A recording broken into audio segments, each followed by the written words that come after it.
बीर जिल सेंद्रा कातेद गेट कातेद को हटिंग कान ताहेन इन समय रे को सेटेरेना फॉरेस्ट डिपार्टमेंट आर को साब अचोयना मणे हर नोंकान चितर नेल ᱧᱟᱢᱟᱠᱟᱱᱟ ओडिशा पनत मयूरभंज हनत रे ठाकुरमुंडा बनत सातकुसिया रेंज अंचल रे सातकुसिया टोठा रेगे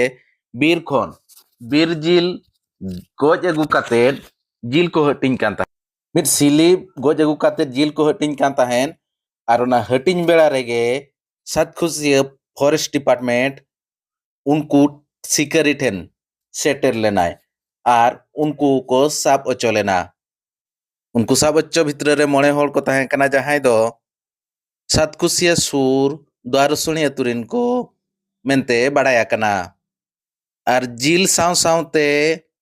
आको छुरी पसी बुढ़िया टांगा एमान को सावते उनको मणे हर को साब अचो लेना उनको दो को हुयुग कना कोंदा बरोड़ा कान्हुचरण बुलिउली विजय कुमार बुलिउली कमलाकांत हो सोमनाथ बुलिउली मेनते बाड़ाया कना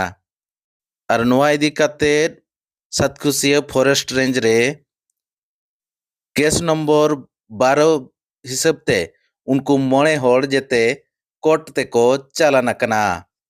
चलो तबे ना रे चलो गे बो नेल लगे।